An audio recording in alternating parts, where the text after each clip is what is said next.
अस्सलाम वालेकुम गाइस, मैं हूँ आपका दोस्त मुसैयब वारिस और आप देख रहे थे वर्ल्ड रिएक्शन। आज हम बात करने वाले हैं मोनालिसा की पेंटिंग के बारे में, जो कि कौन थी मोनालिसा, जिससे कि हकीकत अभी तक किसी को नहीं पता। मोनालिसा के बारे में हम जानने की कोशिश करेंगे कि मोनालिसा कौन है और उसकी स्टोरी क्या है, मोनालिसा आखिर है कौन। चलते वीडियो स्टार्ट करते हैं। मोनालिसा के बारे में हम रिएक्शन देंगे आज, ज़िंदगी के बारे में, वो कौन थी, इतनी बड़ी मशहूर, किसने उसकी पेंटिंग तैयार की, कौन थी। आइए चलते हैं मोनालिसा की वीडियो की जानिब। चले इसको शुरू करते हैं वीडियो। 5 सदियां कबल इटली के एक मशहूर मुसव्वर लियोनार्डो दा विंची ने मोनालिसा की एक अधूरी पेंटिंग बनाई थी। तब शायद वो भी नहीं जानता था कि ये अधूरी पेंटिंग दुनिया की सबसे महंगी और पुरस्कार पेंटिंग बन जाएगी। आखिर इस पेंटिंग में ऐसा क्या राज पोशीदा है जिसने 500 साल से लोगों को हैरत में डाल रखा है, और बहुत से लोग तो इस पेंटिंग को देखते देखते अपने आप को मारने तक उतर आए। फ्रेंड्स, इस वीडियो में आप जो कुछ भी देखोगे वो सब हकीकत पर मबनी है और ये आपको गूगल पर भी मिल जाएगा।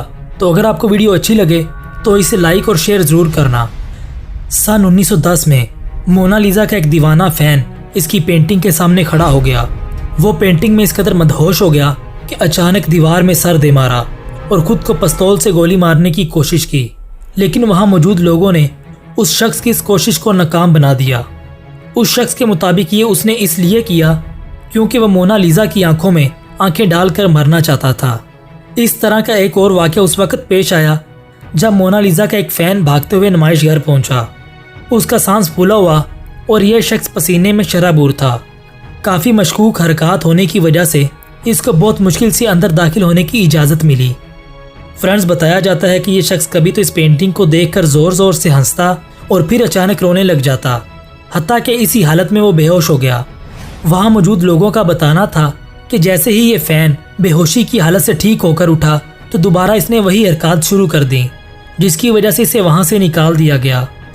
दोस्तों, फ्रांस के दारुल हुकूमत पेरिस के एक मशहूर लोवरी म्यूज़ियम में मौजूद मोनालिसा की पेंटिंग को देखने हर साल 60 लाख के करीब लोग आते हैं, लेकिन लोगों की ज़्यादा तादाद होने की वजह से इस पेंटिंग को देखने के लिए सिर्फ 15 सेकंड की इजाज़त मिलती है, और सिर्फ 15 सेकंड इस पेंटिंग को देखने के लिए लोगों को हज़ारों डॉलर्स की भारी फीस अदा करना पड़ती है।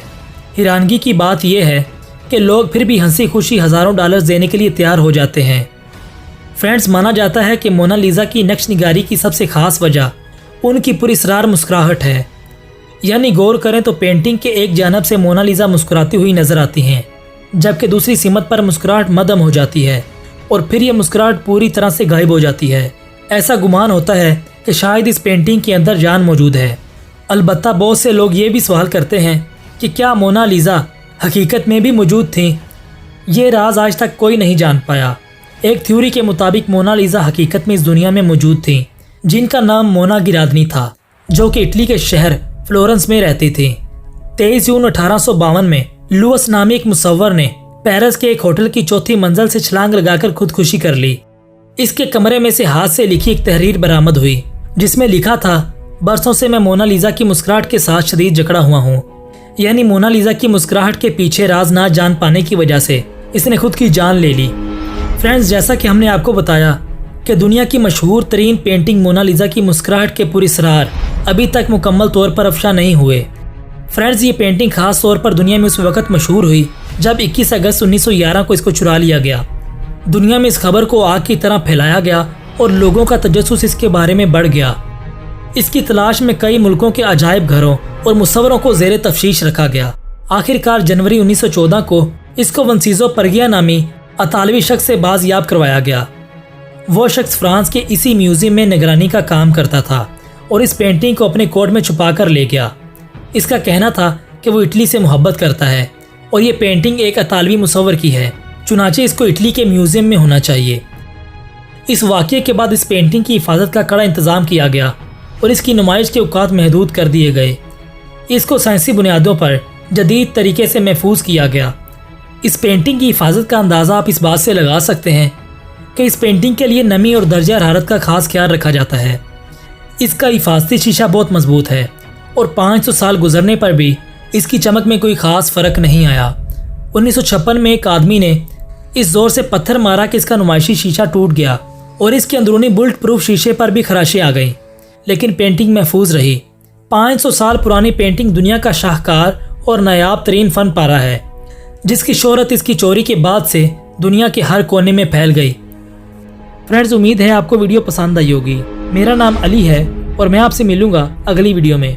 तब तक अपना ख्याल रखें। अल्लाह हाफिज़। आपने देखा नाज़रीन, मोनालिसा कौन थी, क्या करती थी, कहाँ इसकी हकीकत, कहाँ सच्चाई है इसकी, कहाँ सच्चाई है और कहाँ झूठ, तो आप ही जानते होंगे।